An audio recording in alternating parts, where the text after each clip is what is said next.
नाज़रीन आदाब, मैं खालिद शहबाज, आप देख रहे हैं गवाह न्यूज़। उत्तर प्रदेश के मशहूर और मारूफ मुस्लिम रहनुमा आज़म खान अभी जेल में कैद तन्हाई काट रहे हैं।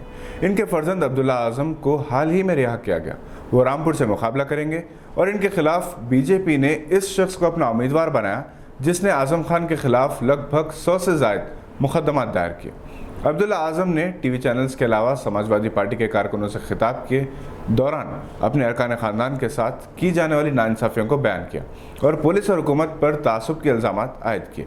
अब्दुल्ला आज़म खान ने एक ही हल्के से मुसलसल 9 मरतबा जीतने वाले, 4 मरतबा काबिनी वज़ीर रहने वाले और मौजूदा रुकन पार्लियामेंट आज़म खान के साथ इम्तियाज़ी सलूक को बहुत ही मुतासरकुन अल्फाज और दर्द भरे लबो लहजे में बयान किया। इस दौरान खुद इनकी आंखों से आंसू बहते रहे। अगरचे कि समाजवादी पार्टी ने जितना साथ देना था उतना साथ आज़म खान का नहीं दिया, इसके बावजूद अब्दुल्ला आज़म ने समाजवादी पार्टी पर अपने एतमाद का इजहार किया और मजलिस पर तनकीद की। इसी दौरान मुलायम सिंह यादव की छोटी बहू की बीजेपी में शमूलियत पर मिले जुले रद्द-ए-अमल का इजहार किया जा रहा है। बाद सियासी तज्जिया निगारों का ये एहसास है कि समाजवादी पार्टी और बीजेपी में मिलीभगत है। किसी वजह से समाजवादी पार्टी हुकूमत बनाने में नाकाम रहे तब बहू बेगम बीजेपी हुकूमत में समाजवादी पार्टी के लिए डैमेज कंट्रोल का काम कर सकती है। तस्लीम रहमानी ने गवाह न्यूज़ को हाल ही में बताया कि समाजवादी पार्टी अगर अक्सरियत हासिल करे तब भी बीजेपी हुकूमत तश्कील नहीं दे सकती। इसे बहुजन समाज का साथ होगा। चीफ मिनिस्टर आदित्यनाथ जो अपने मठ वाले इलाके गोरखपुर से मुकाबला कर रहे हैं, इनके सामने दलित नेता चंद्रशेखर आज़ाद मैदान में उतरे हैं। उत्तर प्रदेश में बीजेपी के लिए हालात बहुत ज़्यादा अच्छे नहीं हैं। अवाम खुलकर मुखालिफत कर रहे हैं। इसकी मिसाल रुकन असेंबली विक्रम सिंह शनाई हैं जो मुजफ्फरनगर ज़िले के एक गांव से इंतखाबी मुहिम चलाने पहुंचे थे। इनकी आमद की इत्तला पाकर गांव वालों ने इनकी कार का ताक़ुब करते हुए शदीद एहतजाज किया और गांव से फरार होने के लिए मजबूर कर दिया।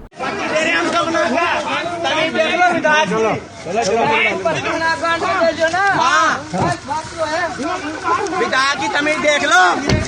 बल्ले विधायक दो आदमी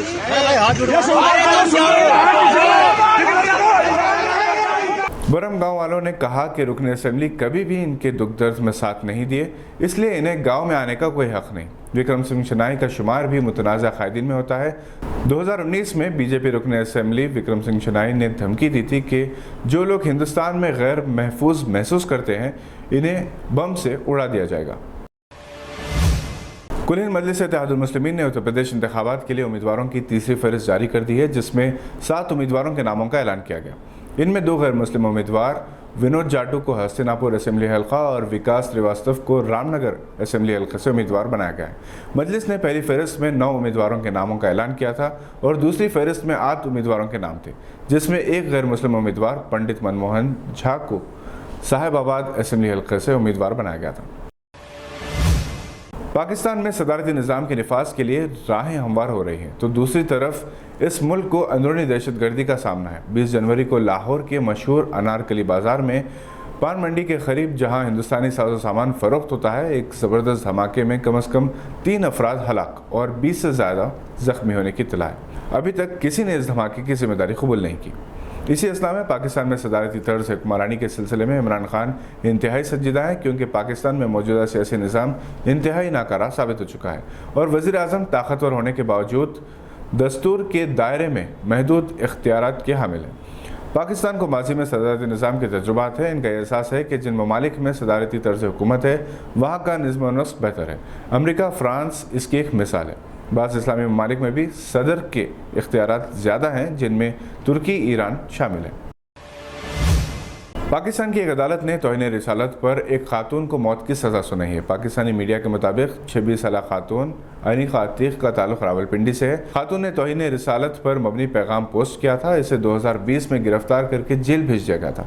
अदालत ने इसे मुजरिम करार देते हुए 20 साल कैद और 2 लाख रुपये जुर्माने के अलावा मौत की सज़ा सुनाई है। पाकिस्तान में तौहीन रिसालत सल्लल्लाहु अलैहि वसल्लम के इल्ज़ाम में 80 से ज़्यादा अफराद जेलों में महरूस है, जिनमें से निस्फ को उम्र कैद या सज़ाए मौत सुनाई गई है। जनाब इफ्तिखार शरीफ ने कहा कि हैदराबाद फ़नकारों की सरजमीन है। बॉलीवुड की वो फिल्में आज भी सुपर होती हैं जिनमें कोई हैदराबादी किरदार होता है या हैदराबादी लबो लहजा अख्तियार किया जाता है। कॉमेडियन महमूद की शोहरत हैदराबादी लबो लहजे से हुई थी, हालांकि इनका ताल्लुक हैदराबाद से नहीं था। इन्हें बाकायदा फ़ाइन आर्ट्स अकेडमी हैदराबाद के एक फाउंडर जनाब हिमायतुल्लाह ने ट्रेन किया था। हैदराबाद से कई अदाकार, गुलकार, संगीतकार निकले। मुनासिब सरपरस्ती ना होने की वजह से इन्हें वो मकाम नहीं मिला जो मिलना चाहिए था, मगर हालिया अरसे के दौरान हैदराबादी अदाकारों ने अपने बलबूते पर सारी दुनिया में अपने आप को मनवाया। जनाब इफ्तिखार शरीफ फिल्म फंस गए यारों की रिलीज़ से पहले मीडिया से बात कर रहे थे। इस फिल्म के प्रोड्यूसर गुजरात के नवीन गोयल हैं, जबकि डायरेक्टर हैदराबाद के सैयद हुसैन हैं। इसमें कई हैदराबादी फनकारों ने अपनी अदाकारी के जौहर दिखाए हैं, जिनमें मस्त अली, सलीम पेकू और अजीज़ नासिर काबिल ज़िक्र हैं। यह फिल्म जुमा 21 जनवरी से थिएटर्स में नुमाइश के लिए रिलीज़ हो रही है। अंडर 19 वर्ल्ड कप में हिंदुस्तानी टीम ने आयरलैंड को 174 रन से शिकस्त दे दी। हिंदुस्तानी टीम ने 50 ओवर्स में 5 विकेट्स पर 307 रन बनाए। हरनूर सिंह 88 और रघुवंशी 79 रन स्कोर किए।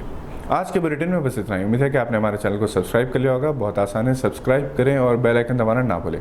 हम फिर हाजिर होंगे मज़ीद खबरों को लेकर। देखते रहिए गवाह।